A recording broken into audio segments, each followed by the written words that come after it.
All right.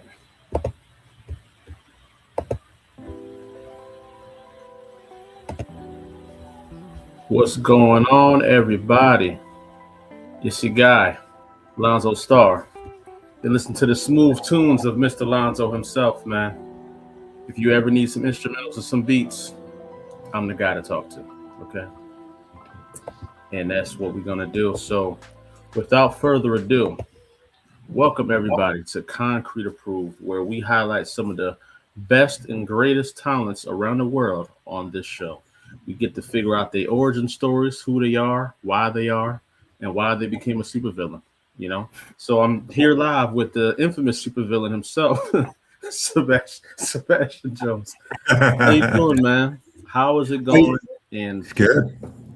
Yeah, man. Thanks so much for having me. I was going to say something crazy, like just, robbed a bank, robbed an old lady, like my supervillain era, no, I'm doing good. Just returned from, just got back from WonderCon and in Anaheim in California, and a couple of weeks ago at Emerald City Comic Con in Seattle, and just been on the go.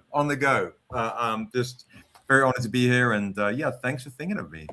Oh no, man. This was necessary, more than necessary. And we talked about this briefly, but the algorithm has been hating a lot. I just realized you had a Kickstarter maybe like 3 days ago because I didn't see it. I didn't see it on Facebook. I didn't see it on IG. Usually I see your posts, but I didn't really see it, man. But it's amazing what you guys are doing over there, and we're definitely going to tap in with that, bro. Thank you.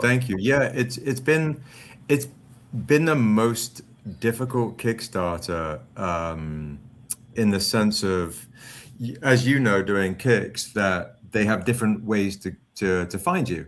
You have a pre-launch page, you have a comics page, a graphic novels page, a just launch page, and I did an 11-hour stream the day we launched. Right, an event. I call it Stranger Con. Invite a lot of people. I invite the community, they come out and they hang out. And then at the end of the day, so at the very end of the first day, someone was like, Seb, you're not anywhere on Kickstarter. You can only find us if you have the link. That's crazy. And as you know, launch day is the most important day because it builds an algorithm immediately. And we weren't on any Kickstarter page for over 2 days, over 48 hours, nowhere to be found unless you had the link.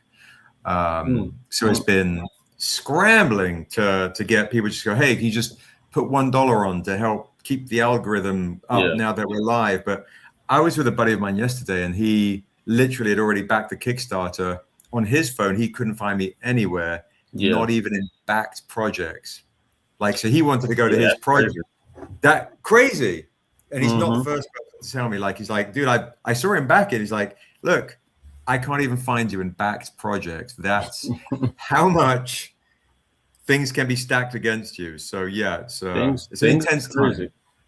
And for those of you that are listening that are new creators looking to get into Kickstarter, best believe the veterans go through problems and issues too. Like every Kickstarter is new. It's something new, some new battle, something going on that's hindering you from being seen.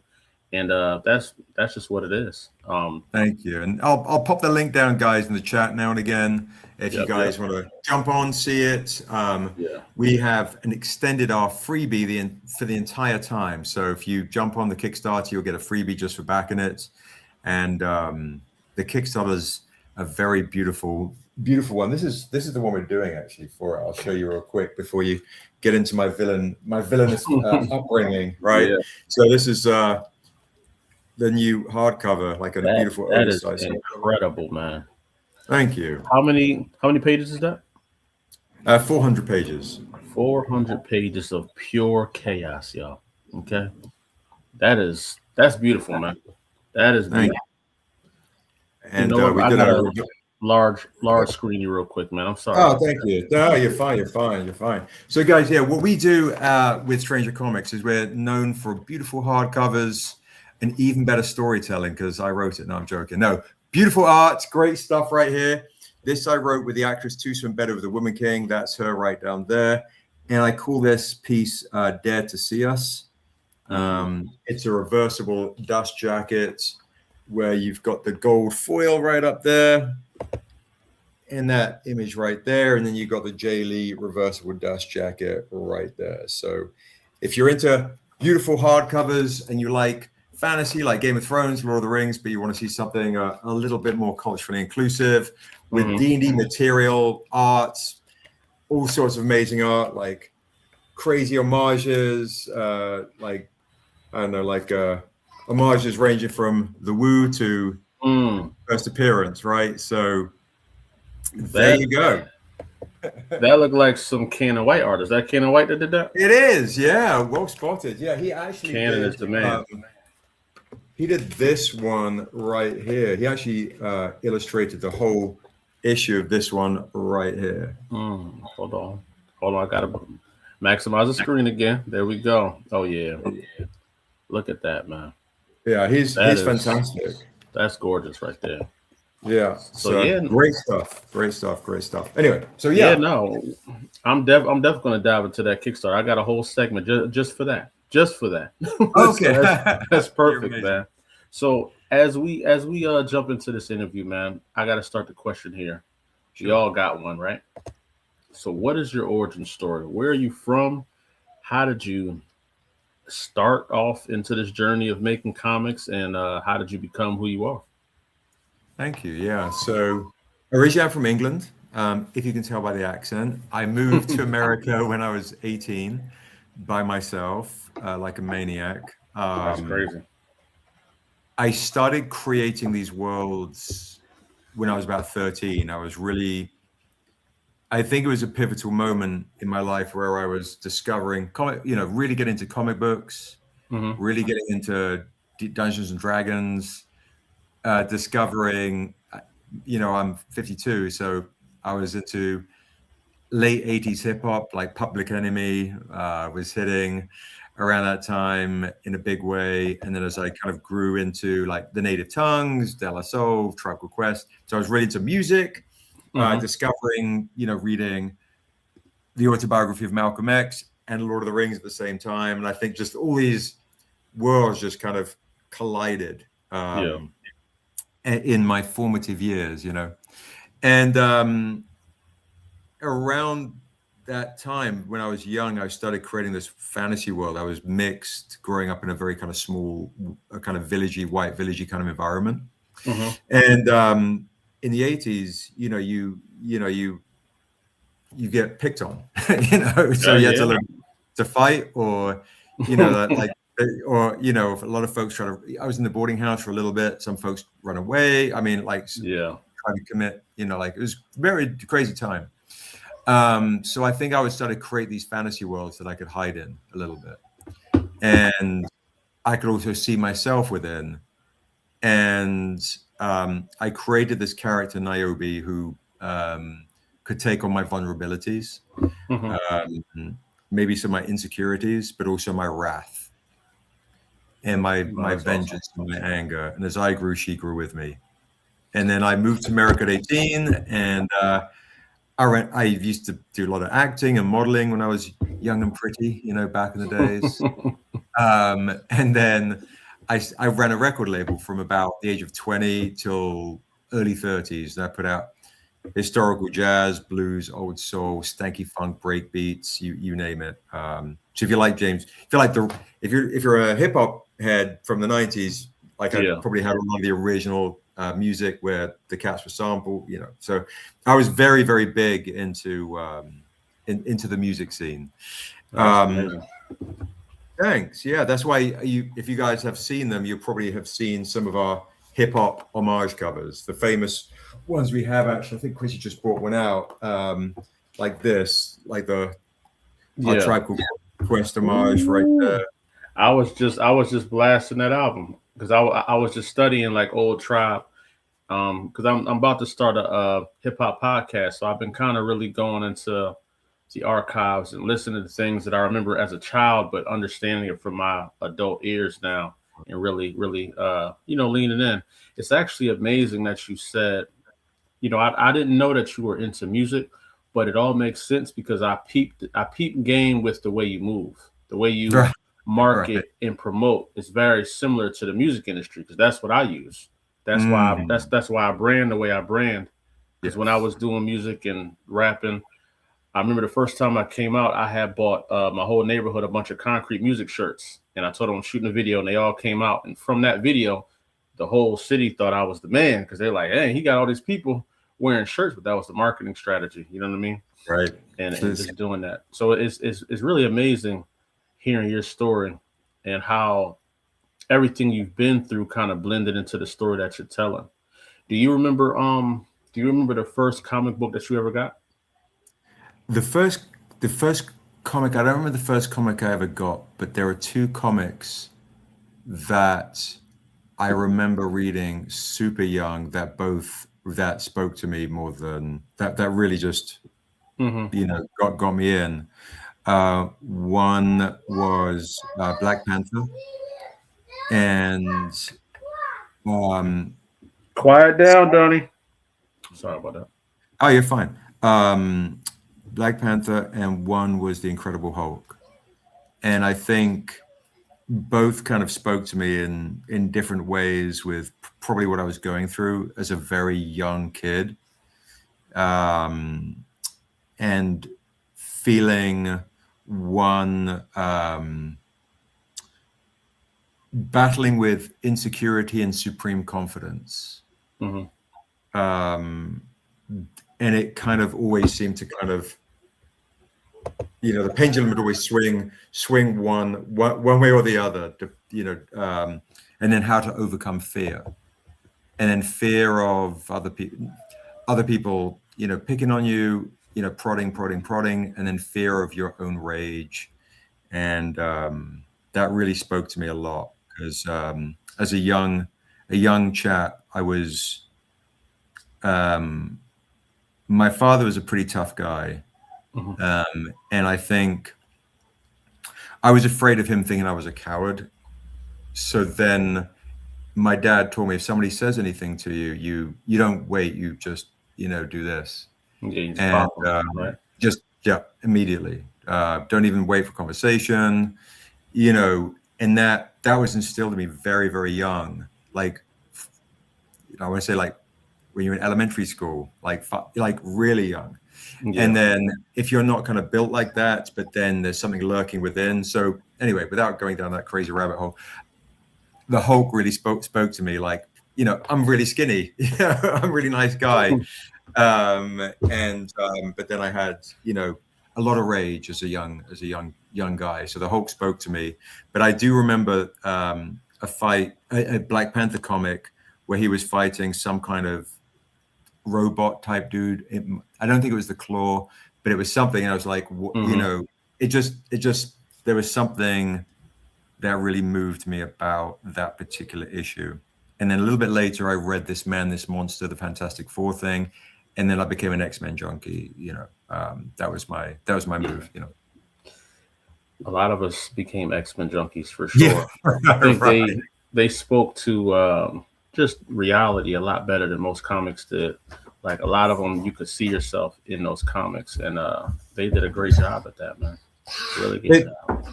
They really did. Yeah. No. So, yeah, no. You got a little man. Yeah, boy. I need a tow truck. I need a tow truck helicopter. Okay, I'll get it for you, right? And then go watch your show. Don't be crazy. I want But yeah, it was transitioning from the music industry into comic books was so I'd been creating this world, right, while running this label and running around the forest doing live action role playing. Or I was in LA, there's a place called Leimert Park, which is kind of like your cultural black mecca of Los Angeles, where you if you've heard of the hip hop group Freestyle Fellowship, where I would used to see the Black Eyed Peas way before they got signed. You'd have a dance off with them in the circle, so then my weekends were like super nerdy, running around the forest with a sword, or having a dance off in the circle in Leimert. And during this time creating these comics, I started it was literally like Napster came along and said, okay, all these CDs, what you're trying to do, you can download for free. And suddenly I was in trouble. So I had Big Credit This World, loved telling stories. I wrote all the liner notes to the album. So I started shopping around this idea for the Untamed, this first project, which introduces this character Niobe. And most comic companies, well, I would say 99% of them said, we don't do comics with black leads. We don't do comics with female leads. And we don't do fantasy. Fantasy doesn't sell in comics. And I'm like, yep, I'm doing all three, you know? Right. And same with investors. The only ones that were interested said, this would look good during a Black History Month announcement. And then they made me some kind of, you know, vapid offer for a very shallow reason. Yeah. And it was like, oh, you just want the clickbait headline to please shareholders for 1 month. And I'm like, I'm good. So I started Stranger Comics again to protect the integrity of Niobe. And I did it on a credit card, a little bit of money from my mom to pay for the first printing. And that was one comic book. And there were comic companies out there that were interested and then were, I would say, predatory and evil. And try to do very horrible things to stop me. So that's crazy. So you started Stranger Comics more so out of protection of your IP rather than just, you know, it was really a defense mechanism to protect what you knew was your destiny, right? 100%. It was, I mean, it's to protect her. And if you guys out there in the chat, and hey to all the Stranger Comics team, Santana, lovely to see you. And everyone to the Konkrete fam, it's lovely to meet you. Thank you. Yeah, for sure. Love to see you guys. But yeah, if you've been ever in the studio system or you've in any kind of corporation, everyone has some form of agenda that feels hashtaggy. It feels, hey, I can make a quick buck. And I needed to protect her, and she protected me in some ways as a little boy. And and no one was gonna mess with her. So yeah, I started Stranger Comics to protect the integrity of who she is. That right there is amazing, man. And I think it's great because the last 10 years has kind of been like the renaissance for Black comics. And, you know, Niobe was kind of leading the charge for a long time. She was like the face of indie Black, you know, comics and fiction and fantasy. And I think it's just amazing what you built and what you've been doing, and just leading a pathway for people like me to come out. So, I appreciate that. And you know, it's been amazing just watching your journey, watching I learned a lot from you from afar, just watching you at Comic-Con, seeing how you move, seeing how you set up your table, how you use your interns. I picked up all of that just by watching you coming to your table. I think the first time I saw you was at New York Comic-Con. New York, yeah.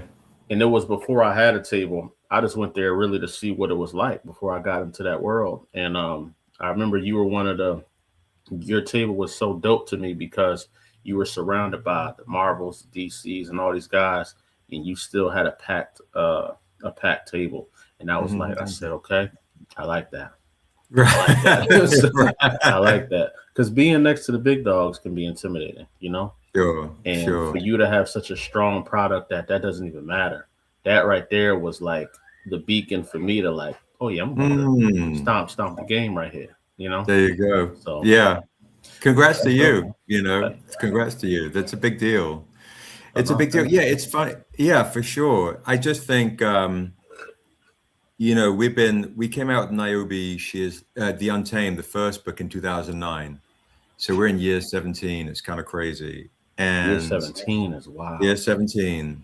And, you know, to see the evolution of independent comics, Black independent comics, to see, you know, the new kind of wave of social media, how people are on social media, they get a bit distracted with the stuff that just, you know, stay on target. and celebrate each other and just be kind, have grace, be decent, and just don't let, the more in success, the more people are going to love you and hate you. And I'm just from a James Brown mentality in the sense of I've got mine, I don't worry about his. Mm-hmm. And if I have $100 and my enemy has $1,000 or $1, I still have $100. Still got 100. That makes a lot of sense. If my friend has 1,000 or $1, I still have 100, but surely I should want my friend to have 1,000. So I'm gonna be cheering them on. But a lot of times men get kind of sucked into this sense of jealousy of like, well, what am I doing wrong? He's got this and I don't have it. Yeah. Celebrate and nourish your soul with, what you're creating. Otherwise, do something else. This isn't for the faint of heart. It's a 7 days a week job. Profit margins are slim. It's very important what you just said. That's something that I talk to a lot of up and coming creators, is that don't look at what you see out here, what somebody else is doing, whether they got 100,000 followers or they're doing crazy numbers on Kickstarter, or maybe you see them at Comic-Con selling out books. You don't know what they're struggling with, because what it looks like sometimes when you look at other creators, all of us have our own strength. Like somebody may be great at selling shirts, somebody may be good at TikTok, and somebody may be great at it. We're all things, but we all struggle in private with certain things that we don't like to do. We don't really do well, and we just hide it very well. Like when you're moving, you got to hide your chinks very well. Right. Your kryptonite. One little chink can definitely tear you down, but if you got a strong foundation and the right people around you, you can do some amazing things. And I think you definitely have that. And you show that. You look flawless out here to us looking from the outside. Right. You look flawless. So, that's amazing. I appreciate it. Yeah, it's but it's that's very kind. It's the attrition and discipline, and kind of like you have a family.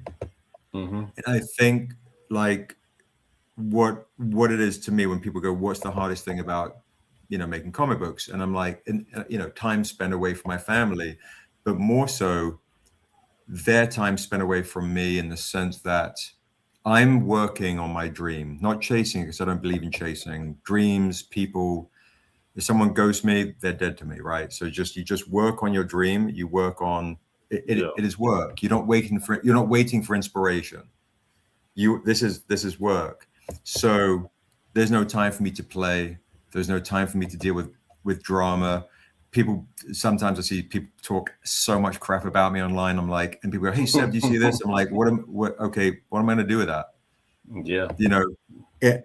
So I have to honor my creations, because if I don't honor the time spent, like, and not, nurturing the ideas and the IP like they're my children, then I'm doing my family a disservice, because I'm spending all this time on my dream. I've got to honor them, because they want to spend time. They want to go to the game or watch this or chill and do whatever. And I'm like, I can't. So I can't play with it. This isn't anything to play with. This is real. Yeah. Now that makes a lot of sense. And sometimes I say this to just anybody right now. You got to understand the path you're going to, and be comfortable with not everybody you're with is going to be going with you to that final destination. 100%. You know what I'm saying? Good Lord, 100%. 17 years. Yeah, we've got, had some people come and go, and that's okay too. It's not necessarily their life path, and I don't blame them. Because to kind of be transparent and a bit vulnerable with it, is over those 17 years, a large portion of it, I would say more than 50% of those years, were, if we don't do X, even at least let's say a 5-year period, if we don't do X at this convention, we're out of business. And I never told him I had to carry that into every convention, wherever we went, driving trucks breaking down. I used to do any kind of convention or comic signing. There was like a local barn with like nerdy white dudes, Dungeons and Dragons. I'm like selling my one comic book to make $50. Do you know what I mean? Like the origin stories are pallets being shipped to the wrong warehouse, driving there, my booth being trashed because I got black comic.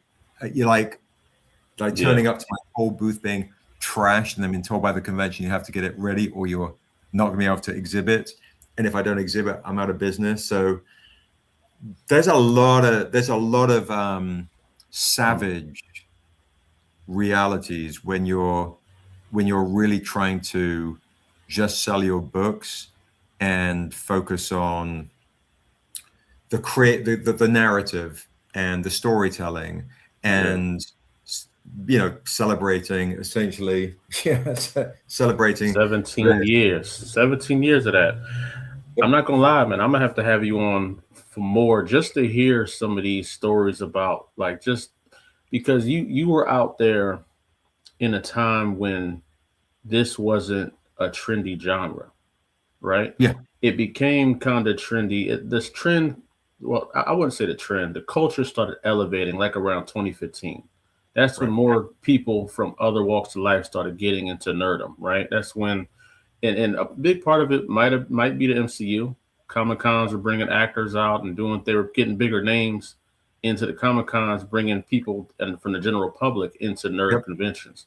Because Comic Cons used to be something you wouldn't even hear about if you weren't connected to the culture, right? So you were out there in the time, and you being from another country as well, you had a lot of things stacked up against you to be in this genre that could be very cutthroat. I'm gonna just say it. Nerds are mean, man. Nerds might be some of the meanest people on the planet. You know what I'm saying? Close to sports fanatics. Very close to sports fanatics. I think they're adorable. I think they just need a cuddle. You know what I mean? Like, no, very few people are mean in person, but everyone's very mean online. They mean online, yeah. And I don't really understand it. Like I don't understand. I guess I'm just old school in the sense of like I don't really understand being petty is something good. I just think it's kind of weak and pathetic. Like, who's got time for that shit? Just get on with your trolling and doing stuff. Yeah, like I don't that. like just let me see your soul. Let me see who you are. Let me see what you're made of as a person of integrity and character, and then hopefully that reflects in the work and in these moments that at a convention or on a live, I'm gonna have a soulful connection with you, and it's going to be real. And then hopefully that translates through the work. Like you mentioned 2015. What's really crazy is when we did Niobe Shear's Life. This was 2015, and I wrote this with an actress named Amanda Stenberg. She played, for folks that don't know, she played Rue in Hunger Games. She was the Acolyte most recently. But we did this when she was 15.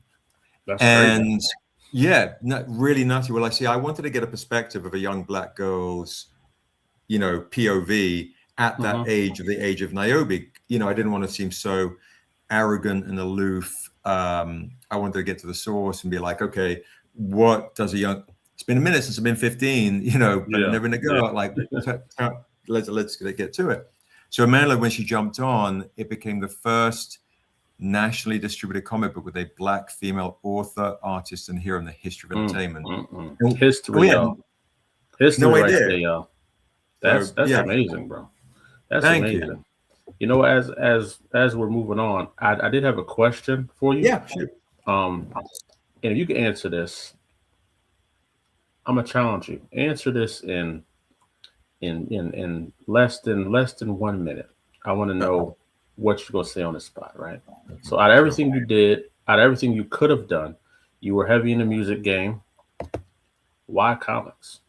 Why did you choose this medium to get your message out there? I love telling stories and I love directing.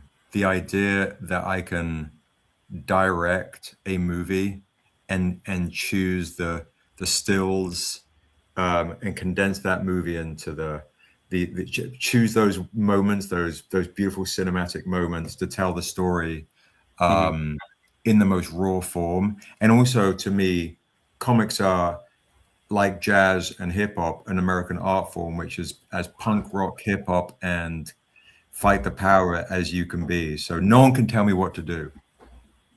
This is it. You want to see, you want to know who I am? Pick up one of my comic books. And I've always wanted to make, like, why we've got all these books, like I wanted to make a Marvel universe of fantasy. And that right there is fire too. Because fantasy is very neglected within the Black community, to be honest with you. Yeah. It's not as regular. I loved your response to that, man. Why comics? That is, I never heard it described like film, because it is basically still shots to a live action, and then they just take it out there. So let's talk, man. Let's talk Niobe. Let's talk that inspiration. Like, why was she, out of all the thoughts in your head that you had, I'm sure you had a bunch of other stories and ideas, right? What made you choose Niobe? It's so funny, like, not to sound like, I hate to name drop, but I signed a deal with HBO a few years ago, and we were in development there, and we had some offers in. And the head of drama there said to me about this other character, the stranger, is the stranger you? And then he said, is Niobe you? And I was like, she's my hope to be a better man. She's the opportunity for me to be better. She's my conscience, but she's also mixed like me, but not just in the obvious sense, but also she's half angel, half demon, to reflect the duality of spirit that we share. And so if we all have these angels and demons on our shoulder, and at any point we can make a decision to go one way or the other, I'm looking to her to make the right decision as I go on this journey with her. So that's a no, that's dope. You know, you that channel that makes the Niobe come. Yeah, he's the guy right here. He's the man, the myth, and the legend. And Niobe didn't start in the Untamed, in the Niobe comic book. She started in this book, The Untamed. Did you guys know? Some of you, the stranger crew in the chat, will know that. But did you know that she started in this book? This one here. No, I didn't know. Okay. So yeah, for folks that don't know, this is the one that we just partnered up with Viola Davis to do. Ironically, Viola Davis did the forward in the Niobe Sheer's Life hardcover years ago. But The Untamed, I'll tell you what it is, because this is really the origin story of Stranger Comics, me and Niobe. So here's the story for you, Lonzo. Here we go. Would you damn your family to save the world? The Untamed is a story of a man who's stuck in purgatory. After 10 years, the devil comes along and he says, I'll give you 7 days to reap the 7 souls that murdered you and your family. He says, well, sign me up. He takes a drifter's return to a one-horse town in a huge world. As his memory comes back, he realizes when he was alive, he was a bad man and maybe he deserved to die. But now he's on a path to save his family. On his path of vengeance, he meets a little elven girl called Niobe. And she reminds him of how old his murdered daughter would have been, giving this man a second chance to be a good man, even a father. But he only has 7 days. The kicker is, what if she's one of the 7 souls he has to collect? Okay, Donna. What if she is one of the 7 souls he has to collect, and the devil set everything up just to find her? I'll get him, Donna. Okay, I'll get him. So this is a story of a man. Would you damn your family to save the world? Because if Niobe can stay alive in the Untamed, maybe she'll grow up to become my world's like savior or destroyer. Wow. Nah, bro, that a question, man. How long did it take you to practice that? Like, how long have you been working on that pitch right there? I might have said it a couple of times, you know. No, that was amazing. Thank you. So what I try and do is, like, with different pitches, is like ask when a reader comes to the booth or I'm at a studio, they ask me all these questions, and I've kind of want to throw it back to them with a question, and while they're thinking about it, like some dramatic moral conflict. I've been rocking that same pitch for 17 years. No, I can tell how seasoned it was, man. That thing was just floating off you like breathing oxygen. You know what I mean? But you had me in the first sentence. Like the way you asked that question, I was already locked in. Like if you just stopped talking there, I'd have been like, all right, how much, man? You know? Right. And, and it was amazing how you did that, man. So all the up and coming creators that are watching, that was just pitch 101 right there. That was like that was gold right there. That's how you get somebody. When somebody comes to your table and they say, "Hey, what's this?" You hit that. The next thing is they're gonna ask us how much. I guarantee it. It's a good. I got a good. I would say a pretty good batting average with the pitch. Yeah, I'm sure you do, man. Because you have that question, and then you hit the. Well, that's right. He's only got 7 days to protect this little girl and be a father, but he's on this path of vengeance. What's he going to do? Mm-hmm. And then you hear, well, what if she's the seventh soul? Is he gonna kill her and save his family? Or is he gonna protect her? Like, and then you learn, oh, she's the world's savior. What are you gonna do? So it kind of brings it all back around. Yeah, no, that was amazing. That actually inspired me to get back in the lab on my pitch. So I'm gonna be pitching. I'm gonna be practicing now. And that right there is amazing, bro. I love the way I just love your origin between the Untamed to Niobe and how it's all connected and how it kind of started not only your company but your creative universe. And these are stories that a lot of people don't get the privilege of seeing you at your beginning right now. You're already well into your journey. You're trying to return the ring back to Mordor, throw it in the fire, right? Yeah, right, sure. They didn't see you when Gandalf first got you.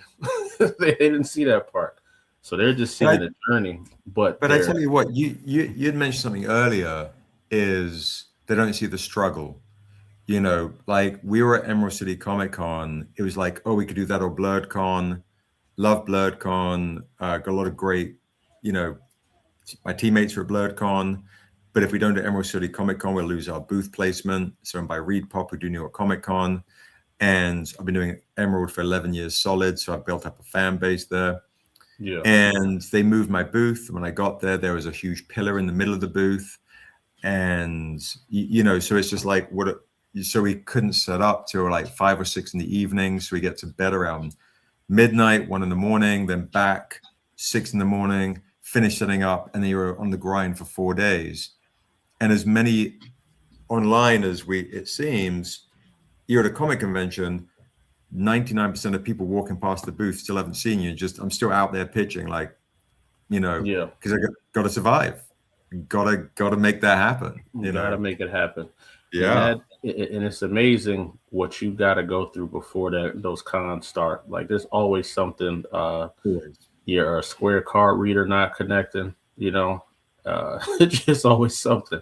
It's always something that's going on, but you got to keep pushing because you're there already. You already invested that money, and it is what it is at that point. You know what I'm saying? If you got to count the money hand by hand, then it is what it is. Oh yeah, 100%, 100%. So, what legacy do you want to leave behind when it's all said and done? If you stop making comics tomorrow, what do you want people to remember you for?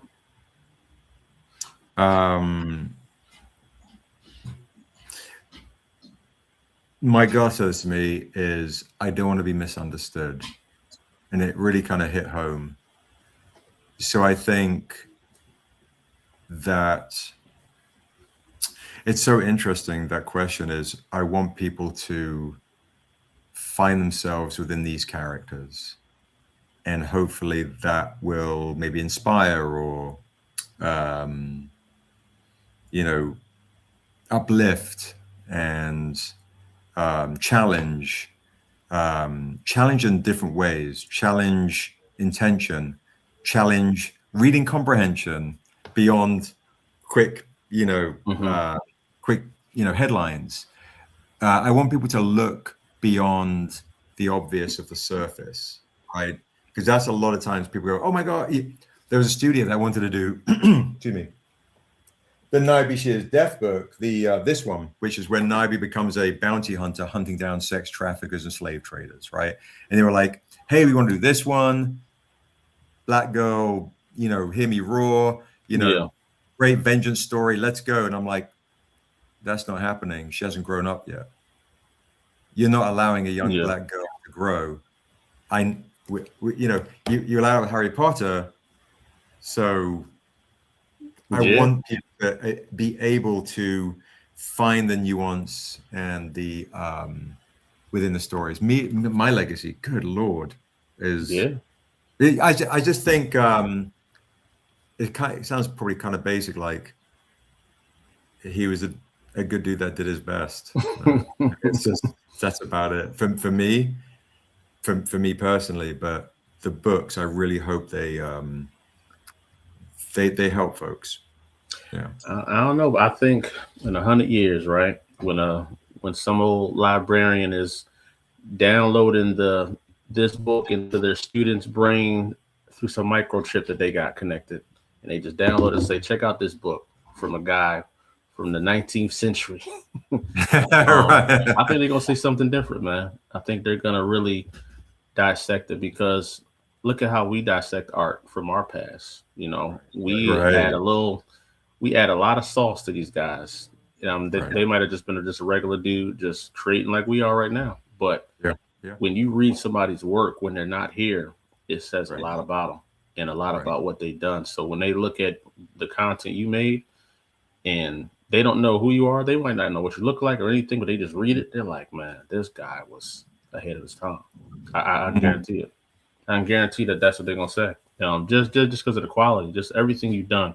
If somebody saw that quality for 50 years from now, they were like, this guy must have been like top 5 in the world. You know what I mean? That's very kind. Well, that is pretty kind. Thank you. Yeah, I it's funny. There's a guy, a creator. I was just starting out, and he was a creator, and he said, Seb, you're not going to ever be Alan Moore or Frank Miller or anything. And I'm like, you know, in my mind, I'm like, yeah, I'm going to be better. Right? Why am I don't really trip on feeling, and it sounds arrogant, but I don't think about that stuff. But I'm going to be Sebastian. I'm going to be the best me I can be. I'm not trying to be anyone else. Yeah. But I've got, if I'm going to shoot for the stars, so maybe I'll land in a mountain or something, but I'm not going to be down here, you know? And I modeled Stranger Comics after 3 companies. You got to be quiet, okay? Yeah. All good. Yeah, no, sorry about that. Oh, no problem at all. No problem at all. HBO for storytelling, like Deadwood, The Wire, Sopranos. Tashin for presentation. So that's why you see like these kind of books that I've got. Let me show you.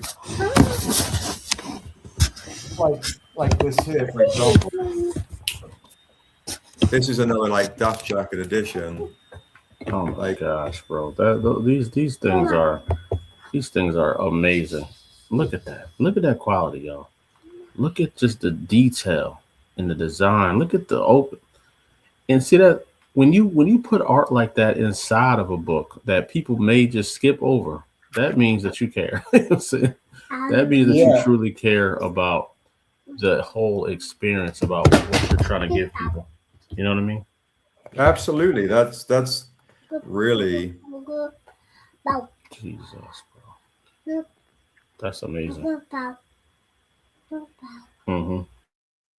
So yeah, my goal is to really kind of basically, I wanted, I didn't think of it. It's just organically, I guess, or intrinsically, like to make sure that people of color, you know, especially Black folks, can have something that to stick on the coffee table, right? Something that's like, this is a celebration of a ceremony of Black culture, but the world is invited to this Marvel universe of fantasy. Look at that, man.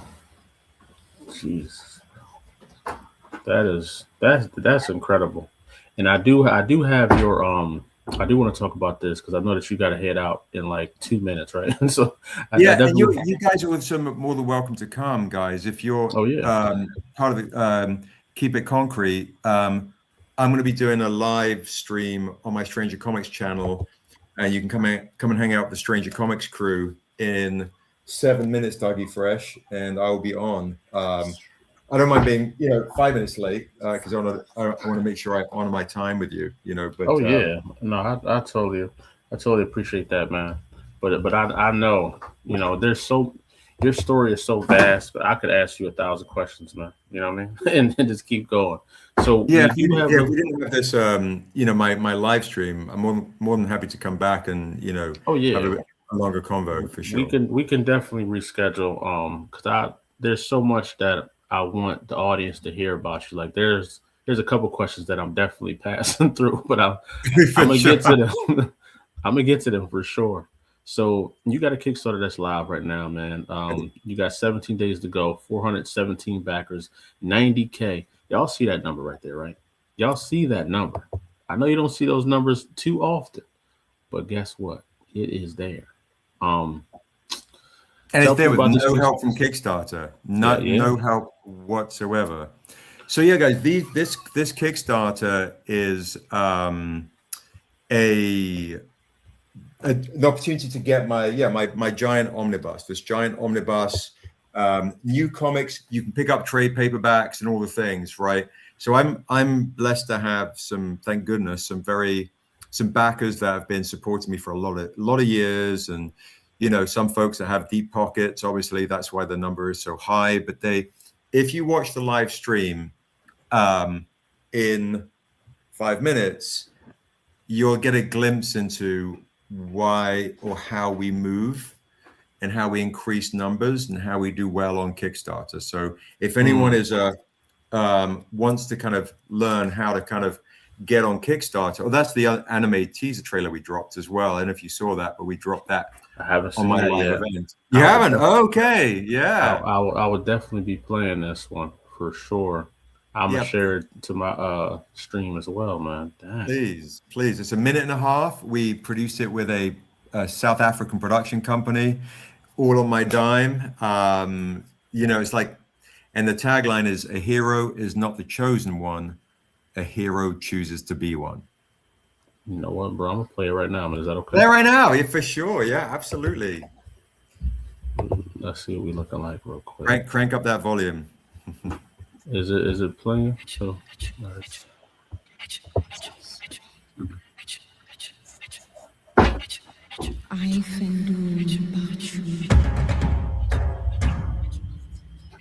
What out, okay? Your father wants you, Niobe. I can take you, or I can send you to him.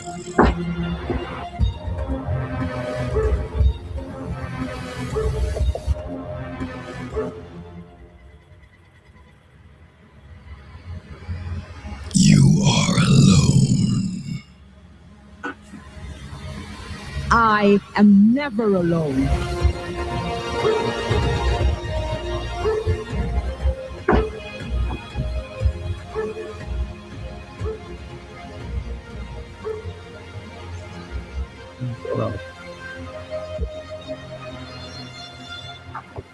There are no chosen ones.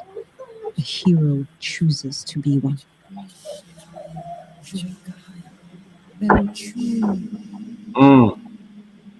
The full trailer, huh? Bro, that's amazing. Thank you. That was fire, y'all. Hey, thumbs up in the chat, man. Please show some love to that trailer. Like that type of quality, that right there is what really breaks the bank right there. And you said that you self invested in that as well, right? Yeah. That's a well spent investment right there, brother. Thank you. Yeah. Steps. Steps. But yeah, guys, if you want to jump on the Kickstarter, what's really cool is any person that backs it is going to get a free comic book just for backing it. If you play Dungeons and Dragons, it's got D&D material in it. We have stuff like that literally, and for folks that don't know and want to check us out as well, and go, because I saw Cosmortal Comics is going to check out some Stranger Comics. Thank you so much. You can go to strangercomics.com and download 6 free digital issues, see if you like it. We've got Black Comic Lords. Digital issues, y'all. 6. Yep. So see if you like it, but jump on the Kickstarter. If you come on my live stream, just hang out for the next couple of hours, I'm going to give you an opportunity to get a lot of comics literally for free. You are, that's one thing I do want to ask you, man. You are like magnificent at how you curate your community. That's one thing that I'm gonna be hounding you about that. Like just how you do that, because I feel like our community here at Konkrete is like, I see them when I'm in the streets. Like they, you know, I see them around, but I haven't quite figured out how to really curate them online, because that's not the world I come from. But to be honest, bro, like literally every single person, I'm saying every single person, a large majority of my following, we call them the Stranger Family, like, you know, like how you are with your Konkrete crew is, I've been on the road for 17 years and I sell these comics out of the back of my car. Like I used to sell my CDs out of the back of my car. So I'm familiar with street teams, having street teams and the record label, being in the streets, just slanging comics, like all of it. It's the same kind of love. So all I've done is kind of, I'm not good with posts. I'm, like you were saying earlier, like good with some things. I know I'm terrible at social media with posts and things, right? Terrible. But if you've got me one-on-one or you've got me on a live stream, and you tune in, I'm going to hook you up for tuning in with lots of gifts, rewards, opportunities for more things. So you're going to get the best bang for your buck, because I know times are tough. Things are not cheap to purchase. So I love kind of hooking up the community with whatever they can afford, whether it's $1 to the big bucks, you know. I'm just always super grateful, you know, so I, you know, there's something that a line I wrote in the Untamed, and it says, regret lingers longer than sin. That's a bar right there, man. So I don't want to, the sin I create, I don't want to have regret. I do not want to have regrets. The regret lingers longer than the sin. So heavy bars right there. So I know you got a roll. Last question, man. Oh, well, last request. Message to your fans and supporters who want to know, you know, who you are and where to find you. Yeah, thank you. So my name's Seb. I run Stranger Comics, and you can find me on all social medias, all the socials at Stranger Comics. At Stranger Comics. You can find me at strangercomics.com. You can't find me on a Kickstarter if you put in Stranger Comics, because they don't want me to be great. But you can find me on Kickstarter called Tales of Asunder or Sebastian Jones, because I always forget to, you know, promote myself, I guess. Sebastian Jones, you can find me on Kickstarter. Maybe you can find Niobe, type in some hashtags, you'll find us. But it's on the website too at strangercomics.com. But mainly I'm just always humbled and massively grateful for anyone that, you know, picks up a comic and tells me what they think, you know, good or bad or ugly. You know, I'm always grateful for feedback and, you know, the love and some of the hate too. I love the haters. They're fun. Yeah. Shout out to the haters, man. The haters are definitely dope. And it's been amazing having you on here, man. I do got this little thing I did want to get to. Top 3 Lord of the Rings moments, man. I need to know. Oh, whoa. Okay. Oh my God. That's a great question. Top 3 Lord of the Rings moments. And then you can leave my domain. Whoa. Okay. One that just jumped out at me is the first time we see Strider and he's all cool in the corner. Yeah. The eyes light up. Because the Stranger, funnily enough, the lead character in the Untamed is called the Stranger. Very Aragorn-like, very Clint Eastwood in Fistful of Dollars, and Toshiro Mifune and Yojimbo. So if you know your Kurosawa movies, you'll love this. Or your spaghetti westerns. So I love that. I loved when Gandalf has his speech about all we have is the time that we have, and it's up to us to figure out what to do with it. I'm butchering the speech, but I love that kind of this moment of it's on us. When Frodo's like, it's a pity Bilbo didn't kill him when he had the chance. It's a pity that spared Gollum that might rule the fate of men. And I think that's a beautiful lesson in forgiveness and don't be in such a my favorite quote is this, and I'll butcher it, is the Malcolm X quote. Don't be in such a hurry to condemn those who don't think like you do or act like you do now. Because there once was a time you didn't think or act like you do today.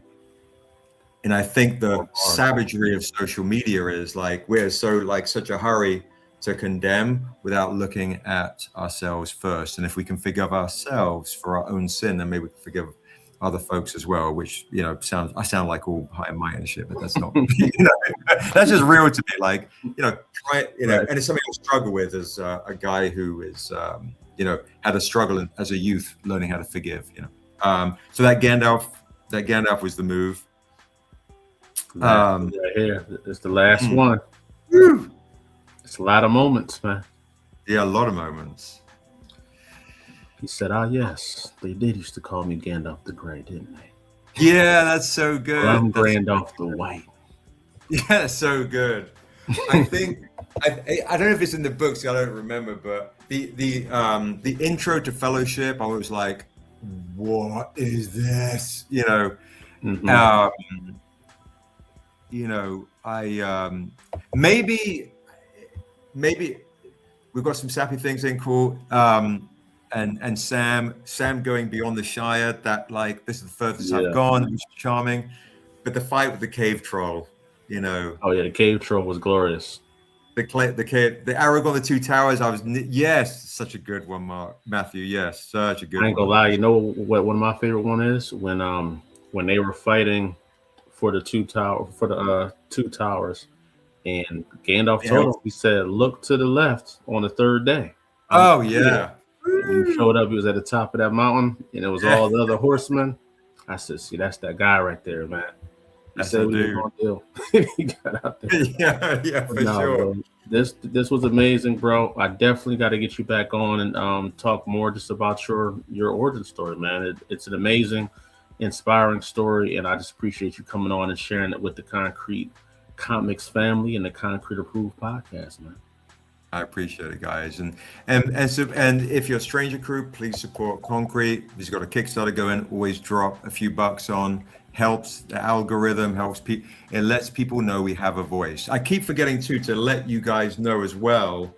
You can still pre-order if you guys want to get the Untamed to let them know we have a voice in the comic shops. We have. Is it this one? We have. Good Lord. Is it? Maybe I'll find the metal. Here it is. We have the Untamed in comic shops right there. You pre-order it right now. That's the Court of Owls Batman homage right there. Look at that, man. And this version right here is on the Kickstarter. So you can collect the sets, get this one on the Kickstarter, pre-order this one at your local comic shop right now. We got 7 days, 7 souls to go. So yeah. Oh, that's crazy. Yeah, man. So go and support that Kickstarter, y'all. Make sure y'all go jump in there. As he said, you can follow him on his stream as well. He's about to go live, and he's about to be giving away some free books, man. So a lot of free stuff. Go in there. I might got to go in there and grab me something, man. You know what I'm saying? If you back the Kickstarter, the more you back while I'm on the live, the more free stuff I'm going to give you. It's that simple. Look at this. So there you go. Marketing genius, man. Hey, I'm not going to hold you up too much longer, bro. Thank you so much for coming on and for keeping it concrete, man. Y'all know the vibes. It's your boy Lonzo. Keep it concrete. Make sure y'all subscribe to the YouTube. And thank you, Seth. Let's go.